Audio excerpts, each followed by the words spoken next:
उन्होंने यजीदियों के साथ जो जंग किया, कई घंटे जंग करने के बाद जानते हैं तन्हा हुर बिन यजीद ने 120 यजीदियों को कत्ल किया।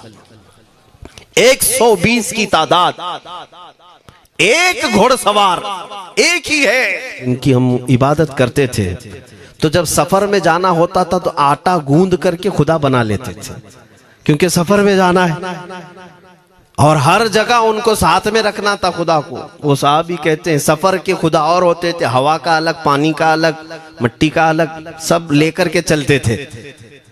फिर हुजूर ने फरमाया हंसी किस बात पर आती है? वो कहते हैं बीच रास्ते में अगर खाना खत्म हुआ तो कभी खुदा का हाथ तोड़ के खाते थे, कभी पैर तोड़ के खाते। सैयदना इमाम हुसैन शहीद करबला, इमाम आली मकाम सिब्ते रसूल रज़ी अल्लाह तआला अन्हु व अर्ज़ाहु अन्ना, जब मदीने तैयबा में थे और आपको यजीद ने बैत के लिए इसरार किया, और जानते हैं मदीने का गवर्नर वलीद बिन उक़बा इमाम हुसैन को अपने घर में बुलाया और रात के वक्त कहा कि आप यजीद की बैत कर लें, सब ठीक हो जाएगा। आपने एक तारीखी जुमला फरमाया था, आज वो सब मुसलमानों को याद होनी चाहिए। इमाम हुसैन ने ये नहीं कहा मैं हुसैन रसूलुल्लाह का नवासा यजीद की बैत करूंगा फासिक व फाजिर की, ये नहीं कहा आपने।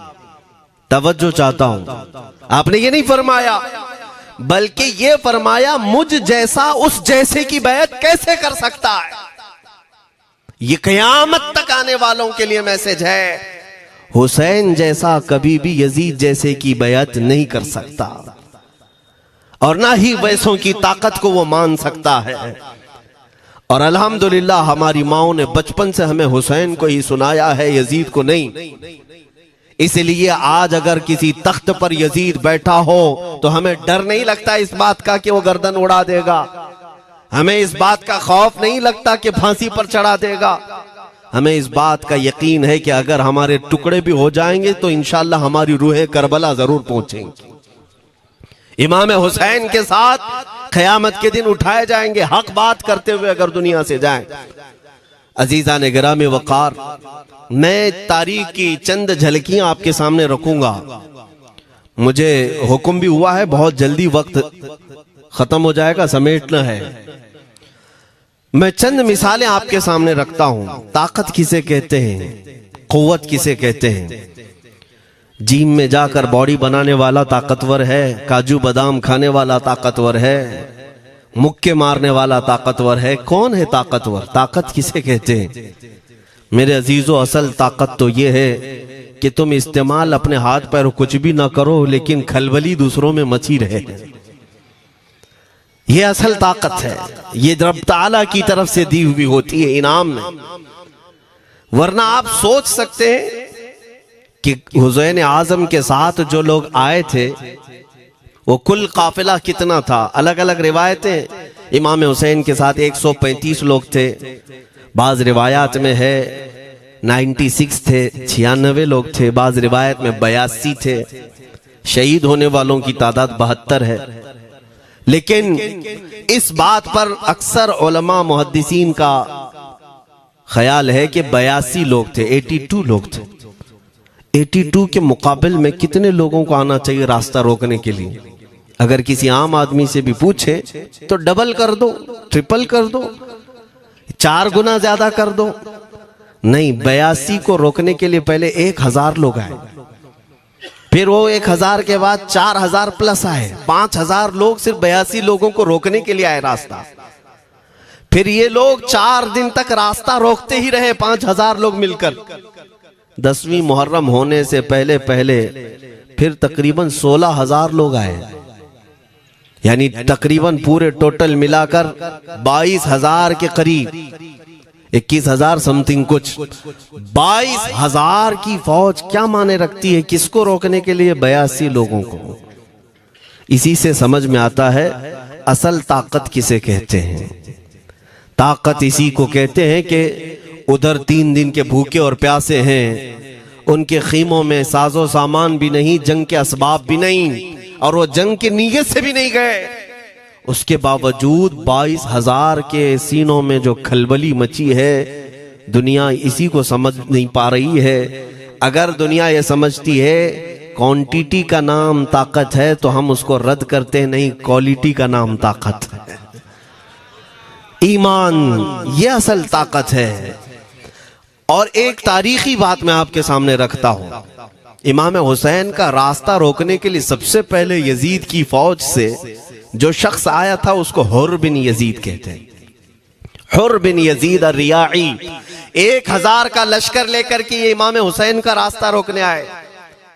2 दिन तक इधर उधर घुमाते रहा और जब जब नमाजें होती रही इमाम हुसैन मुसल्ला इमामत पर हैं और ये यजीदी इक्तिदा भी कर रहे हैं। हर जमात इमाम हुसैन के पीछे हो रही है। लेकिन मैं आपको बताता हूं 10वीं मुहर्रम से पहले इमाम हुसैन ने खुतबा दिया और यजीदियों से कहा, क्या तुम मेरी हैसियत को नहीं जानते? मैं फातिमा जहरा का बेटा हूं, हैदर कर्रार का नूर नजर हूं, रसूलुल्लाह का नवासा हूं। मेरी निस्बतें क्या तुम्हें नहीं मालूम? तुम मेरे खून से अपने हाथों को न रंगो।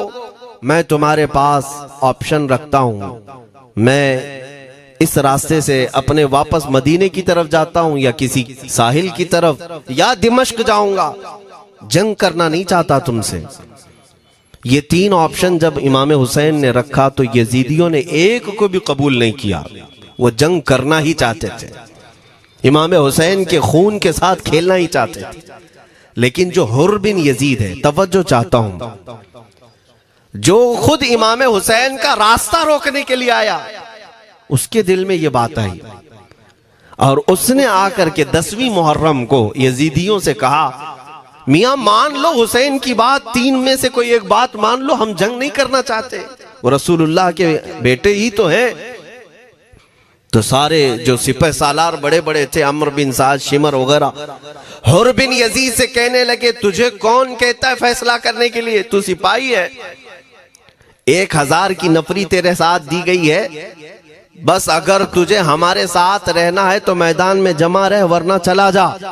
तू सुलह की बातें मत कर। हुर बिन यजीद उसी दिन 10वीं मुहर्रम को उन यजीदियों से कहता, अच्छा अगर तुम मेरे इस बात को नहीं मानते तो तुम्हारी सिपह सालारी तुम्हें मुबारक, मैं हुसैन के खीमे में जा रहा हूं। जो यजीद की तरफ से आया था वो किधर चला गया? मौला हुसैन के खीमे में। कब?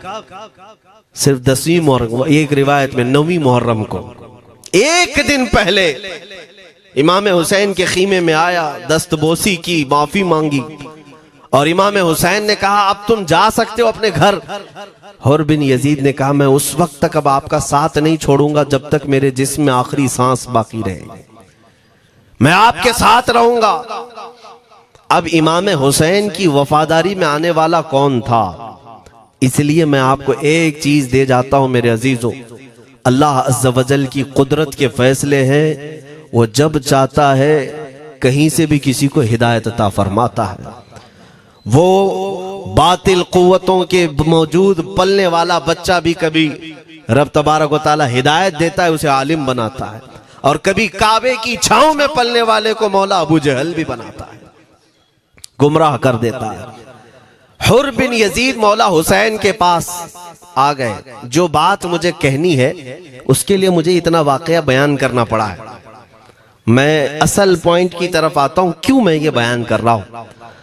जब 10वीं मुहर्रम को जंग शुरू हुई, अम्र बिन साद ने तीर चलाया, तो जानते हैं खीमा हुसैन की तरफ से सबसे पहले मैदान में उतरने वाला यही हुर बिन यजीद ही, यही उतरे अपने घोड़े पर सवार होकर उन्हीं यजीदियों से लड़ने के लिए जिनकी फौज में ये आए थे, उनके मुकाबिल में लड़ने के लिए गए।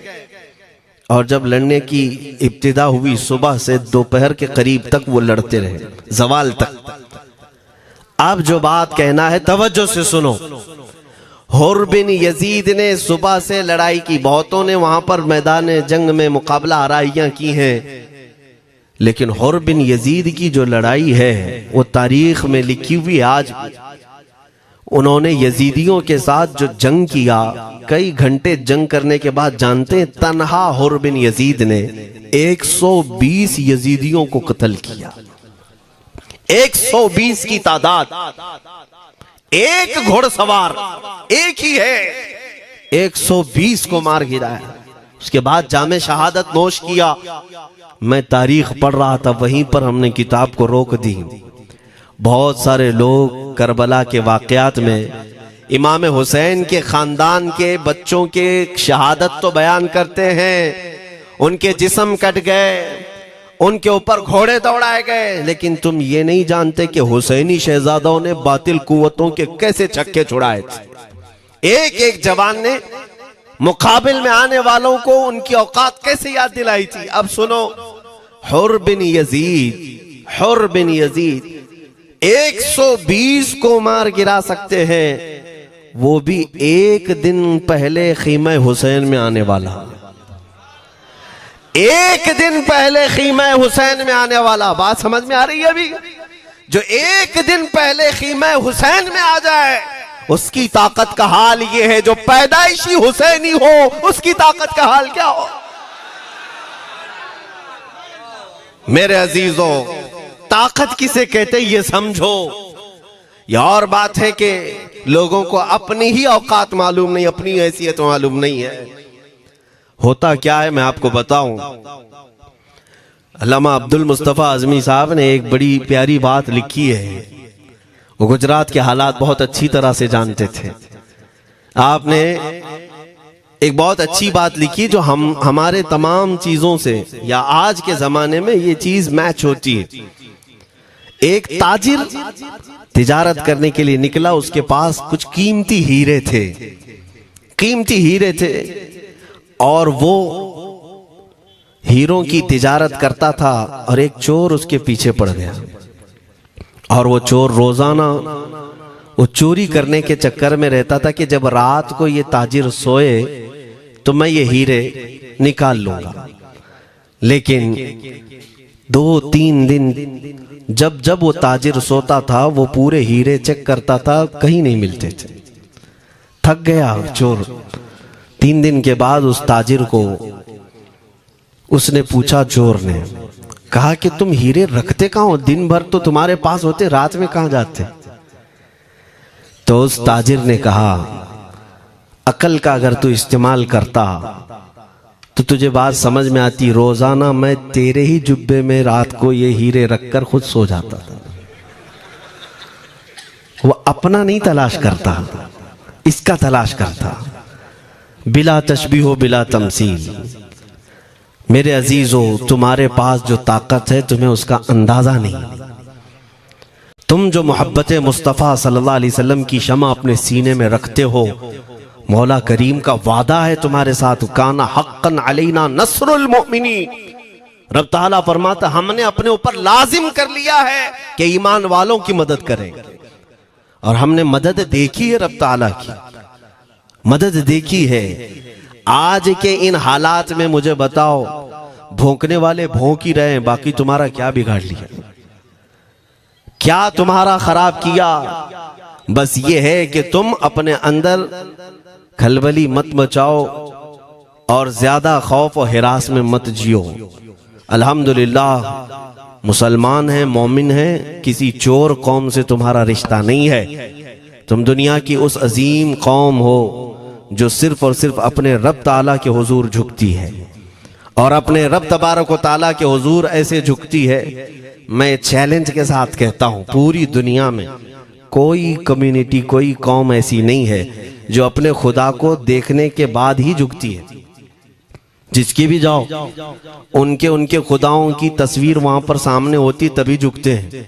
वो चाहे ईसाई हो, यहूदी हो, कोई भी हो, उन्होंने कोई ना कोई या मूर्ति बनाई है या तस्वीर बनाई है, तब वो झुकते हैं। तन्हा तुम ईमान वाले हो जो आज तक अपने खुदा को देखा नहीं लेकिन हर दिन सजदा करते हो, तुम्हारा ये ईमान है। और कुरान में शुरू में ही अल्लाह ताला ने जो तारीफ फरमाई सूरह बकरा में, युमिनून बिल गैब, अल्लाह फरमाता है ये वो लोग हैं जो गैब पर ईमान रखते हैं, देखा नहीं। और दुनिया में करोड़ों मस्जिदें होंगी, किसी मस्जिद में अल्लाह की तस्वीर है? किसी मस्जिद में? और या तुम्हें सलातो सलाम पढ़ने के लिए मेरे आका की तस्वीर देखने की जरूरत है? यही तो तुम्हारा ईमान है मेरे अजीजों। मेरे आका को हमने दिल में बसा रखा है।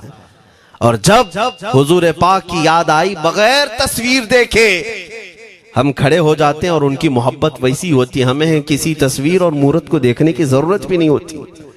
तुम्हारी खुसूसियात बहुत हैं, अल्लाह रब्बुल इज्जत ने तुम्हारी पेशानियों को महफूज रखा है, किसी अहरे गैरे के सामने झुकने नहीं दिया, पेशानी मुकद्दस है तुम्हारी।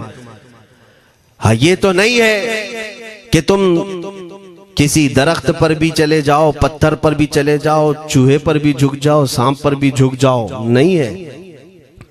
एक सहाबी हैं, ईमान लाने के बाद वो कहते हैं या रसूल अल्लाह सल्लल्लाहु अलैहि वसल्लम, दो वाकयात ऐसे हैं जो जमाने जहालत में हम करते थे। एक वाकया याद करता हूं तो रोना आता है और एक वाकया याद करता हूं तो हंसी आती है।